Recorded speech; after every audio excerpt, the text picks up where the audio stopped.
Hello everyone, welcome back to the Start Edu. आज मैं आपको एसएसटी पढ़ाने जा रही हूँ। एसएसटी क्यों पढ़ा रही हूँ? बिकॉज़ बहुत सारे जो हमारे आजकल के कॉम्पिटिटिव एग्ज़ाम्स हो रहे हैं उसमें एसएसटी के चैप्टर्स आते हैं, एसएसटी के सब्जेक्ट्स आते हैं जो आपको प्रिपेयर करने होते हैं। कईयों को तो सब्जेक्ट ही होता है एसएसटी की, उन्हें एसएसटी का ही पेपर देना है, बट कईयों में टॉपिक्स आते हैं एसएसटी से रिलेटेड, लाइक हिस्ट्री से, ज्योग्राफी से, इकोनॉमिक्स से, पॉलिटिकल साइंस से, इन सब से। और हमेशा उनमें जो सिलेबस रहता है वो रहता है क्लास 6 से लेकर क्लास 10th की एनसीईआरटी का। तो मैंने बस वही स्टार्ट किया है ताकि मैं आपको पहले बुक से पढ़ाऊँगी, एनसीईआरटी की पहले सारी बुक कवर करवाऊँगी और उसके बाद मैं आपके साथ के साथ एमसीक्यूज़ या क्वेश्चन सीरीज़ भी लेकर आऊँगी, जिससे आपको और अच्छे से प्रिपरेशन आपकी हो जाएगी। तो फिर आज शुरू करते हैं हमारा सेशन।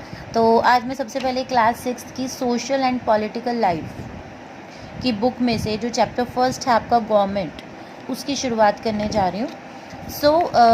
जैसे तो आप नाम से ही सजेस्ट हो रहा है कि हम आज क्या पढ़ने वाले हैं, गवर्नमेंट के बारे में पढ़ने वाला। तो सबसे पहले हमारा क्वेश्चन यही रहेगा दैट व्हाट इज़ गवर्नमेंट। हमें पता है कि गवर्नमेंट जो है हर कंट्री को ज़रूरत होती है डिसीजंस लेने के लिए, उनके काम करने के लिए हर कंट्री को गवर्नमेंट की ज़रूरत होती है। गवर्नमेंट जो है आपके बहुत सारे तरीके के डिसीजंस लेती है, आपके सोशल इश्यूज पे भी लेती है, लाइक कोई पुअर है, कोई किसी का केस नहीं लड़ रहा है या किसी के साथ अनटचेबिलिटी या फिर भेदभाव किया जा रहा है, तो उसके लिए भी गवर्नमेंट जो है बहुत सारे एक्शंस लेती है। शहर को साफ़ करना है या समथिंग लाइक, अब जैसे कि कोरोना के लिए जितने भी आपने गाइडलाइंस किए हैं वो सारे गवर्नमेंट ने ही लिए हैं। गवर्नमेंट जो है आपके और भी बहुत सारे इंपॉर्टेंट थिंग्स करती है, जैसे कि आपकी पोस्टल सर्विसेज को चलाती हैं, आपकी रेलवे सर्विसेज का काम भी गवर्नमेंट करती है and other things. Government also has the job of protecting the boundaries of the country and maintaining the peaceful relation with other countries. Government जो है आपकी जो बाउंड्रीज़ हैं आपकी कंट्री की, उनको प्रोटेक्ट करने का भी काम करती है और दूसरी कंट्रीज़ के साथ अच्छे रिलेशन भी बना के रखती है, ताकि हमें वहाँ की चीज़ों के बारे में भी पता लग सके। अगर हमारे रिलेशन उनके साथ अच्छे नहीं होंगे तो ना तो उनका कोई प्रोडक्ट यहाँ पर आएगा, ना ही हम उनके बारे में जान पाएंगे। लेकिन हमारी गवर्नमेंट जो है ये सब काम करती है, अच्छे रिलेशन बना के रखती है दूसरी कंट्रीज़ के साथ, हमारी कंट्री को प्रोटेक्ट करती है हमारे दुश्मनों से। जहाँ पर भी नेचुरल डिज़ास्टर्स वगैरह आते हैं लाइक फ्लड, अर्थक्वेक, ये सब चीज़ें आती हैं, तो गवर्नमेंट ही है जो वहाँ पे उन लोगों के लिए एड्स का फर्स्ट एड का काम करती है, या डॉक्टर्स वगैरह भेजते हैं उनके लिए खाना, कपड़े, इन सब चीज़ की अरेंजमेंट करती है, उनको बचाने जाते हैं। ये सब गवर्नमेंट का ही काम है। Governments are also the part of the government. जो आपके कोर्ट्स होते हैं वो भी गवर्नमेंट का ही पार्ट है, क्योंकि गवर्नमेंट कोर्ट्स होते हैं, किसी का भी पर्सनल कोर्ट नहीं होता। जैसे कि जो कुछ इंस्टीट्यूशंस हैं जो गवर्नमेंट के अंदर आते हैं, जो हैं supreme court, Bharat petroleum, Indian railway, ये हमेशा गवर्नमेंट के ही रहते हैं, किसी का भी प्राइवेट या पर्सनल कोर्ट नहीं होता है। ये सब आपके गवर्नमेंट के अंडर आते हैं। गवर्नमेंट्स जो हैं आपकी लीडरशिप के बिहाफ पर, लोगों के बिहाफ पर जो है आपका काम करती है। गवर्नमेंट डिसीजंस लेती है और लोगों को कैसे टेरिटरी में, कैसे स्टेट्स में रहना है, ये सब गवर्नमेंट तय करती है। बट लोगों को क्या करना चाहिए, क्या नहीं करना चाहिए, ये सब आपकी गवर्नमेंट डिसाइड करती है। तो ये सब जो है आपके गवर्नमेंट के वर्क हैं कि गवर्नमेंट करती क्या क्या है। ओके, उसके बाद हम पढ़ेंगे कुछ लेवल्स होते हैं गवर्नमेंट पे। तो कौन कौन से लेवल होते हैं? फर्स्ट है आपका at the local level. Local level पे कौन सी गवर्नमेंट होती है? जैसे कि विलेज में होती है, टाउन में होती है, लोकेलिटी में गवर्नमेंट होती है, उसको लोकल लेवल की गवर्नमेंट बोलते हैं। फिर आ जाती है आपकी स्टेट लेवल पर जो गवर्नमेंट है, जो आपके पूरे स्टेट को कवर करती है, लाइक कहते हैं पंजाब स्टेट की गवर्नमेंट है, हरियाणा स्टेट की गवर्नमेंट है, ऐसे। और उसके बाद आ जाती है आपकी नेशनल लेवल पर, जो आपकी पूरी की पूरी कंट्री से रिलेट करती है, लाइक आपके मोदी जी, ठीक है, उनकी जो गवर्नमेंट है वो नेशनल लेवल की है, क्योंकि वो पूरे इंटायर कंट्री को कवर कर रहे हैं, नॉट अ पर्टिकुलर स्टेट और नॉट अ पर्टिकुलर विलेज। तो ये हैं आपके कुछ लेवल्स गवर्नमेंट के, local level, state level and national level. अब हम पढ़ेंगे गवर्नमेंट के कुछ लॉज भी होते हैं। गवर्नमेंट लॉज भी बनाती है, लॉज मतलब कानून भी बनाती है और हर किसी को उसे फॉलो करना। जैसे ही गवर्नमेंट लॉज बनाती है वैसे ही उसे हक है गवर्नमेंट को कि वो कोई भी डिसीजन ले सकती है और किसी भी डिसीजन को रद्द भी कर सकती है। जैसे कि अगर कोई पर्सन फील कर रहा है कि उसको जॉब पे नहीं रखा जा रहा क्योंकि उसका रिलीजन अलग है या फिर वो छोटी जाति के हैं या समथिंग लाइक कुछ भी हो सकता है, तो वो कोर्ट को अप्रोच कर सकता है, आपके गवर्नमेंट कोर्ट को वो अप्रोच कर सकता है और लॉ के लिए क्लेम कर सकता है कि ऐसा कोई लॉ नहीं मेरा है कि उस किसी को भी आप रिलीजन के बेसिस पे या कास्ट के बेसिस पे रंग रूप के बेसिस पे आप उस जॉब ना दें, ऐसा नहीं हो सकता। तो इन सब के लिए भी गवर्नमेंट ने रूल्स बनाए हैं, लॉज बनाए हैं ताकि ऐसे लोगों को हम एबॉलिश ना कर पाए, कोई भी एबॉलिश ना कर पाए।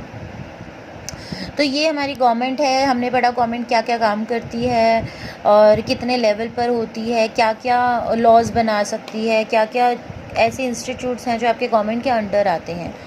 Now we are going to learn about the types of the government. बहुत अलग अलग टाइप्स की गवर्नमेंट भी होती हैं।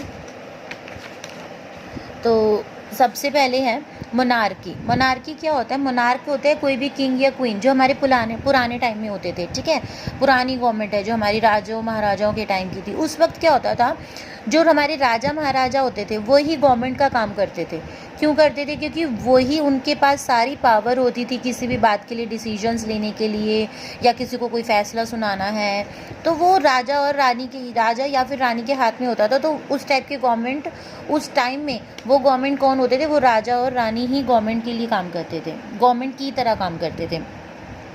और जो हमारे मोनार्क होते थे उनके पास एक स्मॉल ग्रुप होता था पीपल्स का जिनके साथ वो अपनी प्रॉब्लम्स या कोई भी मैटर जो उनके सामने आया उसको डिस्कस करते थे।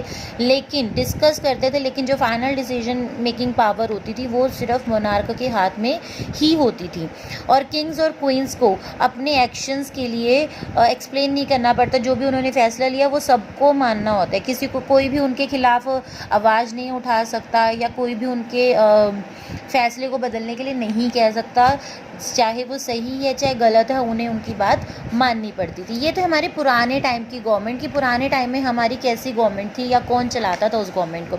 अब हम बात करेंगे हमारी डेमोक्रेटिक गवर्नमेंट के बारे में जो हमारी आजकल चलती है समहाउ।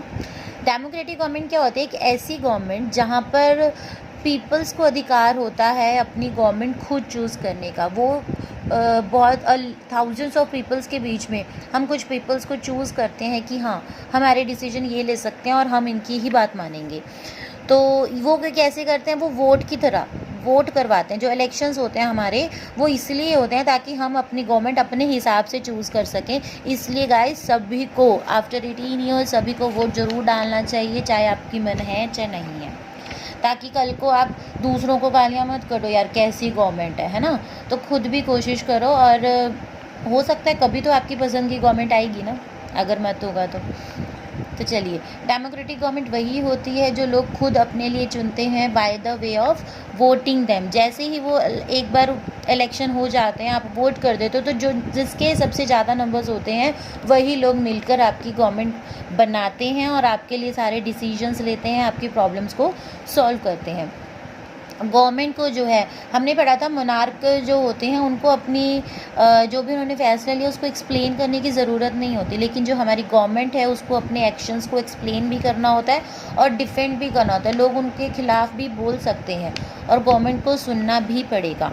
इसलिए जो डेमोक्रेसी होता है मतलब कि लोगों के द्वारा चलाई जा रही है। यहाँ पर आपने गवर्नमेंट ज़रूर बना दी, वो डिसीजन ज़रूर ले सकती है, एक्शंस भी ले सकती है, लेकिन फिर भी आप लोग उसके खिलाफ आवाज़ उठा सकते हो और यही होती है democracy. Democratic government in our time are usually refer to as the representative democracies. तो जो डेमोक्रेटिक गवर्नमेंट होती थी ये हमारे जो रिप्रेजेंटेटिव्स होते थे, रिप्रेजेंटेटिव्स होता है जिनको हमने खुद चूज़ किया है with the help of voting, ठीक है। तो इसलिए इनको हम रिप्रेजेंटेटिव डेमोक्रेसी भी बोल सकते हैं। जो भी हम रिप्रेजेंटेटिव्स को चूज़ करते हैं, ठीक है, वो जो है लोगों से मिलते हैं, पॉपुलेशन से मिलते हैं और उन्हीं से रिलेटेड जो भी उनकी सिचुएशन होती है उसके अकॉर्डिंग वो उनके डिसीजंस लेते हैं। आजकल के जो टाइम चल रहा है हमारा, ठीक है, हमारी गवर्नमेंट अपने आप को डेमोक्रेटिक नहीं कह सकती। क्यों? क्योंकि हम वोटिंग तो ज़रूर करवा लेते हैं, पैसे देकर वो वोटिंग करवा ली या समथिंग लाइक कुछ भी कह सकते हो आप, ठीक है। मतलब कहीं ना कहीं पूरी तरह से हम नहीं कह सकते कि आज की जो गवर्नमेंट है वो डेमोक्रेटिक है। क्यों? क्योंकि यहाँ पर कुछ ही लोगों की बात मानी जाती है या पूरी तरह से पीपल पर डिपेंड नहीं है। फिर भी ये अपने आप को, जो हमारी आज की गवर्नमेंट है, अपने आप को यूनिवर्सल अडल्ट फ्रेंचाइज बुलाती है।